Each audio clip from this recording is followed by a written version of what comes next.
But you can Google it in seconds, I'll give you the whole story. You can even see 3 films that were made on it. One's with Charles Bronson, I think, does it. It's wonderful. So, can you tell me... I was just talking to you about... I was asking you about Carlos the Jackal. Yeah. And all that sort of thing. Right. You want to know about the raid in Entebbe, the Israeli rescue? Yeah. Right, that's the bit I'll talk about. I mean, I know who Carlos the Jackal was, obviously, but I don't know as much history as I do about the 1976 rescue of 100 plus Israeli nationals who were on an Air France flight. It started in Athens in 1976. An Air France flight, I believe, was going to Paris from Athens, was boarded by members of the Palestinian Liberation Organisation at the time. I think it was a mixture of Black September and Baader Meinhof, but you can check the actual terrorist groups. But it was led by Germans. And they basically hijacked the plane and decided to fly it to Uganda. And the reason they flew it to Uganda was they felt it would be one out of the way in an African country. Secondly, Idi Amin, who was in charge at the time of Uganda, was one of the biggest killers. I think he killed about 250,000 of his own people, an absolute despot, dictator in Africa. And he sympathised with the Palestinian cause at the time, and they were all flown. The whole flight, the Air France flight, was flown to what is now Entebbe. Well, it was then still Entebbe Airport in Uganda. On arrival in Entebbe, they were all taken into the terminal in the usual way, that under hostage, and there was, I think, a plane load of probably about 300 people. Again, you can check this yourself. What they then decided to do was to find out anyone who had a Jewish or an Israeli passport on them, and they started to divide them up. So they took the Jews aside and put them into another room and let the normal people, like I say, the normal French nationals and nationals of other countries, to go home. So they were eventually released, and they went, and there was some bravery here, because the captain and the crew of the Air France plane, being the captain of the aircraft, was offered to go back to Paris free. He said, "I'm staying until all my passengers are safe." So what the Israelis were getting feedback of back in Israel was that their people again were being segregated aside by a group against them, and they were put into another room, and eventually half the plane load went home to Paris. And when they went home to Paris, some of them were interviewed by the Israeli intelligence, the Mossad at the time, and they were given some clues as to the way that the security around the building had been secured by the Ugandan army and so on like that. And they gave high-grade intelligence to the Israelis, the people that had been released. The other irony of this, you can check this, the irony of this, they made a bit of a mistake. The Israelis built Entebbe Airport. They actually built it because there was formerly at one time a thought about Uganda being the next state of Israel. And so Entebbe was an airport built by the Israelis, designed by the Israelis, they had all the plans and everything of it. So they used the intelligence that was taken from the hostages that had returned, and they now have a segregated 100 people left who are Jewish and Israeli families on their own. Idi Amin is using this as a publicity stunt for himself, making out he's being very friendly to them, but of course he does sympathise with the Palestinian cause. And he calls for the release of Palestinian terrorists who are in Israeli jails as a swap for these hostages. Well, the Israelis already had decided we never negotiate with terrorists anyway. But what they did on the world stage was Yitzhak Rabin was the Prime Minister at the time, who was later assassinated, unfortunately, by an Israeli. But Yitzhak Rabin and Shimon Peres, in effect, were the government. Benjamin Netanyahu, the current president's brother, Jonathan Netanyahu, was the head of the operation that then went to save these people. The world itself was seeing that Israel was negotiating for the release of these hostages, but in the background was actually preparing a military operation to get them back. And so, as far as the world was concerned, it looked like Israel was saying to the world, yes, we're going to swap these prisoners and so on like that. And deadline after deadline came, And there came a point where they were making deadlines. If we don't get this, we don't get that, we don't get the release of these people, these German terrorists, we're going to start massacring children first, women and children, the whole thing. And of course this was coming back. Well, what the Israelis did was they plotted a military solution to sort this out. They were ethnic Germans who ran it, and you've got the lady's name. I do apologise, I'm not an historian before I tell you, but you can check the lady's name. She's on there. If you look on Google, you'll find her. She was a lead. There was a German woman and a few guys. I think one of them was her boyfriend, and then there was I think an Arabs involved. There was Palestinians involved as well, but they were representing the Palestinian people. But they were part of the German fascist groups of the 1970s that were causing terrorism around the world, in other areas as well, as you know. They were, I think, also connected to the same ones that eventually did Munich and so on like that, the Munich Olympics. Hold on a second. Yeah. You said German fascist groups, but they self-defined as anti-fascist, didn't they? I think they did sign as anti-fascist. They felt that the Israeli... Just thought I'd clarify that, because you might have your views or whatever. Yeah, but they felt that obviously they classed that the anti-fascists, they were anti-fascist, but they saw the Israelis as fascists and so on. Like they were using whatever narrative. However, the Israelis quietly and secretly plot this thing, and by night they took their best paratroopers. They even took a car on board. They took a car that looked like Idi Amin's car, because he would visit the site every so often. And they had a guy painted up his face black. They had soldiers on board the car, and they put the car on the plane. That's not very politically correct, is it? No, it was very, very clever at the time, though. It was not at all politically correct, but absolutely essential at that moment, because he was a black man, a black leader. Sorry about that. Anyway, so they flew to Entebbe in Uganda, under radar at 600 feet, and most of the time 1,000 feet, so they would not be detected by the radar of the countries they were going to. They refueled in Nairobi. Why did they refuel in Nairobi? Jomo Kenyatta was the president of Nigeria. No, they went in big transporter aircraft with the old time. Remember, this is the 1970s we're talking. They didn't go in fighter jets, didn't take fighter jets, did not take F-16s. They took big transporter planes, and on there were troops of the Israeli army and also this car that looked like Idi Amin's car. Anyway, they flew to Entebbe. They refueled in Nairobi, Kenya, because at the time the leader of Kenya, Jomo Kenyatta, hated Idi Amin. They were actually complete enemies, so he cooperated with the Israelis to refuel their planes. And the other little pointers might be interesting little pointer.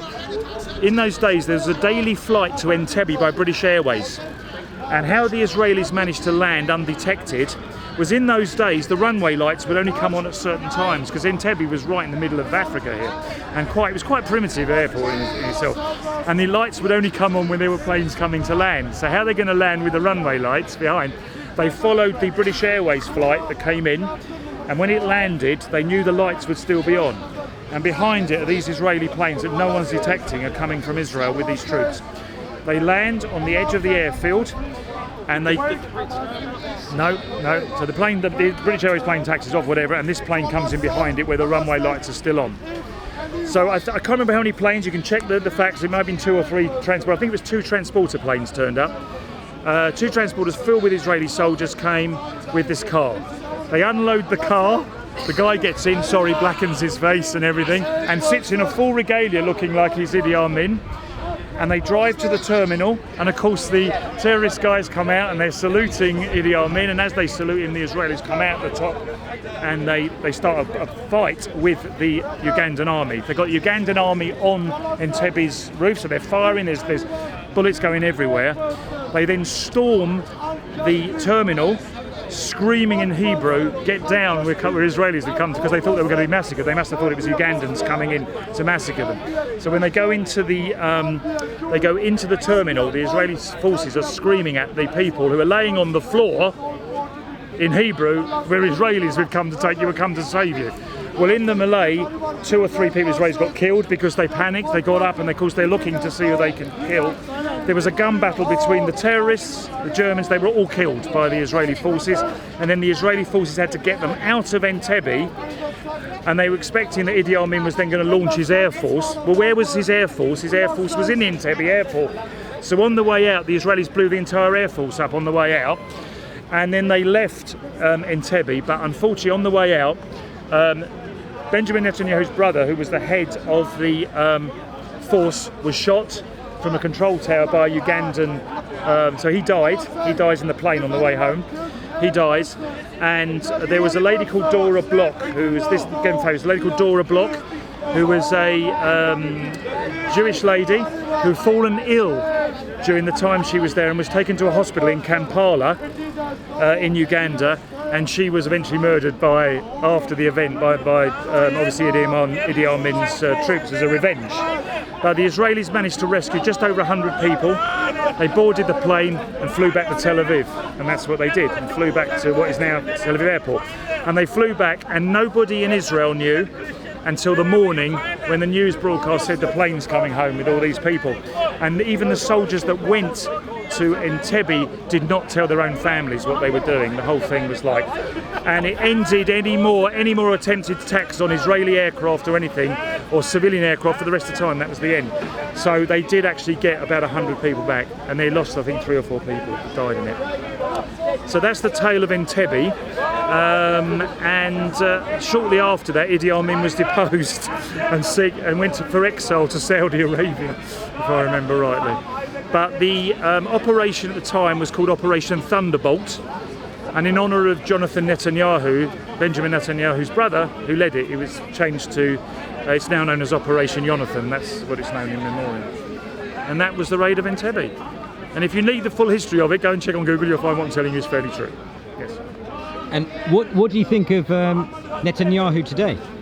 What I think of Netanyahu today, as far as the Israelis are concerned, he's a very, very strong leader.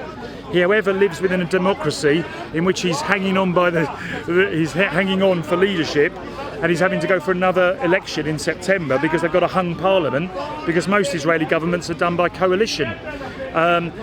The majority of there are Israelis, of course, opposed to him because it's a democratic country. They debate against him all the time, like we do here against our politicians. But I think on the world stage, Netanyahu might be seen as a bit of a pariah, especially to Arab states, who see him as a hardliner. He is fairly aligned to the Orthodox side. However, from a security point of view, they see him as a very, very strong leader. So in Israel, I suppose they see security as a first thing. Is he going to be the greatest one for peace? Probably, we don't know. Because at the end of the day, he is hardline. We don't know. He's hardline. However, another bit of history for you, you can check this. Every peace treaty that the State of Israel has ever made has been with the hardline right-wing governments of Israel. But with go figure. But with Netanyahu, do you think that he's popular in the? I hate using this term. He's not that popular because he had hung votes. I hate using this term, but in the quote-unquote Jewish community outside Israel, is he popular? I'm asking you, what do you think? I think he is popular in the wider diaspora of Israel. In Israel, there is more of a view against him, clearly, because there was a hung vote in the end. He nearly didn't, he's just hanging on. So there is also a lot of liberal voters there.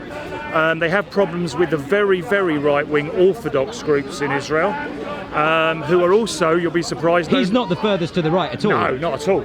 I mean, you go right, you've got the Kach party, you go right the way forward. Because he's too corrupt to go all the way to the right, because he will make less money, right? I mean, if you want to make money, you don't go all the way out there, do you? The corruption charges, we don't know. Do you know, you haven't got sight of his corruption file, you don't know the whole story, so we don't know. Well, I know that his wife got done, didn't she? Well, there's plenty of politicians get done, and what I'm saying is that I don't know the whole story of his. I haven't got his legal file in front of me, so what I'm saying is I've only got to accept what the media is saying. The media, if the court of Israel have made his wife guilty of something, she clearly was guilty of something. That's all I'm saying. It's a judicial system. That's all I'm saying. It runs the democratic judicial system. I'm using the same stuff as you, which is, if she was found guilty of fraud, that's all I'm citing. But from a debating point of view... I'm not debating, I'm just citing. But from a point of view, from your point of view, you might be interested to know there is a former Prime Minister of Israel who currently is serving time for fraud. Okay? So, because what I'm saying is, when everyone thinks it's not a democracy, when they think it's not a judicial system, oh, believe me, it is a judicial system. If you commit a crime in that country, you are going down whatever you are, and that's the way it works.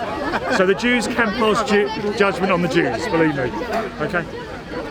Yeah, okay, well, I never said they couldn't. So, what do you think about Netanyahu's son tweeting Tommy Robinson support? Well, Tommy Robinson has quite outwardly shown that he loves the state of Israel. He's been there, he likes Israel, and so Israel sees him, I suppose, as someone who likes their country. So at the end of the day, Tommy Robinson can like and go where he likes. There are people, you don't have to be Jewish to go and like Israel. No, I'm talking about Netanyahu's son tweeting support of Tommy Robinson. Well, maybe he's tweeted support of Tommy Robinson because he appreciates that Tommy Robinson supports Israel. He likes Israel, and maybe that's why. I mean, just like I might tweet something to someone I support or like, it happens. Well, what other comment do you want from me? I mean... No, I'm asking, you're not on trial. Well, what do I think about it? He's respecting what he classes as a friend of Israel. That's how he sees him. He sees him as a friend of Israel. This is not an anti-Zionist man. It's a man who believes in Israel. So he likes him. So he might be saying something nice. I'm sure there's many Israelis who may not support Tommy Robinson in 11 million people. There's 11 million people in Israel. I'm sure in there's people you can find who won't like Tommy Robinson as well. And what do you think about... He's supporting Israel, so they're going to something they're going to like him. Yeah, and then what do you think about, so for example, Jared Kushner, Trump and all of these people, the way in which they do business, and yet, you know, so historically, whereas Israel would have been regarded as a very left-wing state and a threat, and the Americans really didn't like that sort of thing. Yeah, so where the Americans really wouldn't have liked that sort of thing a long time ago, then bit by bit, it looks to me as though, yeah, there might be such a thing as the Israeli state, but when you've got people like Kushner, who treat the entire White House as just outsourced opportunity, you know, and all that type of stuff. So the Kushner mentality, along with Trump... Again, you're almost asking your own question. No, I'm not answering it. I'm saying that's my view. Where are you on that? Kushner is a sign of the times. You sound like you know. But Kushner comes with Trump, doesn't he? Let's be honest. Kushner comes with Trump. Well, so you're in the Trump Trump's era. definitely helped Kushner, but Kushner runs it, right? So at the moment we're in the Trump White House. And in the Trump White House we have Kushner, we have his daughter, we have all sorts of issues. If we go back 2 years and go to the Obama White House, we'd be asking a different question. The issue is that the policy of Israel, as far as America's concerned, does also deviate to a certain extent on what government is in, whether it's Republican or Democrat or whatever. They've got this issue with Ilhan Omar at the moment because she clearly has some agenda against Israel. However, I understand why she might have because of her history and everything. The issue, she's a Democrat. Okay? She's the one where Trump said go home. Yeah. So he's told her to go home. But you're asking me a question about Jared Kushner. He's only relevant within the Trump White House at the moment because it's an era we're going through of Trump politics. It might be different under Reaganism, it was different under Bush, it was different under Clinton. They had different governments bring different relations with them, they bring different agendas. So Kushner is on his own agenda, I would say that. I think it's something I can say. So do you think that in that sense Kushner and the Kushner agenda, Kushner's dad and all of that stuff, their approach to business, do you think that in a way taints Israel's reputation? Because I mean, I had a go at this with you about Tommy Robinson and it didn't really work. So now the Kushner approach to business, which is utterly corrupt in so many ways. Why did it not work about Tommy Robinson? Tommy Robinson. No, because you pursued a decent line of argument, which I accept, which was that they're mates. They are mates. Fine. Now I'm talking about Tommy Robinson sits in Tel Aviv and says, "Look, I love this country. Fine. I've seen all the issues." I accept that. So he's a friend. I dropped it because I thought that's good argument. Fine. And also, Tommy Robinson is small time. It's not relevant to the state. He's small time. Yeah, he's noise. He doesn't change Israeli policy. Noise. Agreed. So then, when you come up with someone like Kushner, who just like have the Chinese meet him in Trump Tower or at his house, you know, when they should be meeting in the answer White I'll House, give you. I'll give you. So it doesn't it disgrace Israel in so many ways? Well, maybe disgrace is a strong word, but like I think it is that. Well, can I answer? He's taking the piss out of everyone. Can I answer then? Please. Right. You're behind the camera and you're asking me. Right. The word disgrace is a strange thing. The word disgrace is always a strange thing to me. Okay. Israel can only be disgraced by actions, its own actions, okay? So if in effect, they do right things and they do wrong things, like all countries do, like we do in this country here. The issue is that Jared Kushner for me is like a sign of the times. He's come with the Trump White House. Does he disgrace Israel because he's trying to put some kind of financial deal together, for example, to sort the Palestinian issue out? I'm sure if we were in Tel Aviv today, we'd have a lot of people have a completely different plan to Kushner as to how they should solve that issue. The issue is that he is coming with that group. So in other words, Kushner, Trump, very pro-Zionist, very pro-Israel, okay, is clearly a very, very pro-Israel period for that White House. I'm not talking about America as a whole, I'm talking about that White House. So therefore, he has influenced Kushner purely because of his father-in-law, basically, at the moment, I believe. He wouldn't have, nobody would even been talking about Gerard Kushner. Okay, what if about Trump wasn't MBS? Going back to your point, I haven't answered the question, which I always like to answer the question. Please. Disgrace to Israel. Just elaborate what you mean by an actual disgrace. I mean embarrassment.